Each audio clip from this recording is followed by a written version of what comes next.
அதாவது மைசன் முதலமைச்சர் ஆயாச்சு, துணை முதலமைச்சர் பைசன் தான் போய் பார்க்கணும். மற்றவங்க சன்களை பற்றிலாம் கவலை இல்ல.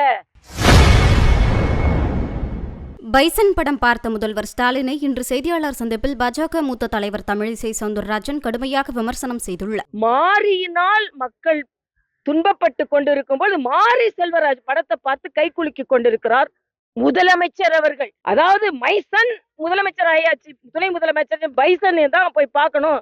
மற்றவங்க சன்களை பற்றிலாம் கவலை இல்ல அப்படின்னு. இன்னைக்கு மழை வந்துருச்சுங்க, சன்னை காணோங்க. நிச்சயமா சன் காணாம போகும் 2026ல. ஏன்னா இதுக்கு ஒரு குறியீடு இன்னைக்கு. அதனால தமிழக அரசு சரியாவே நடந்து கொள்ளவில்லை.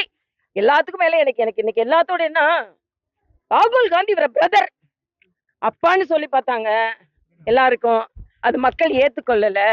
இப்ப ராகுல் காந்தி எப்ப இவர் பிரதர் பிரதர் பிரதர் தான் சொல்லுவாராம். நான் கேக்குறேன், அந்த பிரதர்கிட்ட சொல்லி இலங்கையில தமிழர்கள் கொல்லப்பட்ட போது ஏன் அந்த பிரதர்கிட்ட சொல்லி நீங்க நிறுத்தல? ஆக அந்த பிரதர்கிட்ட என்ன சொன்னீங்க நீங்க?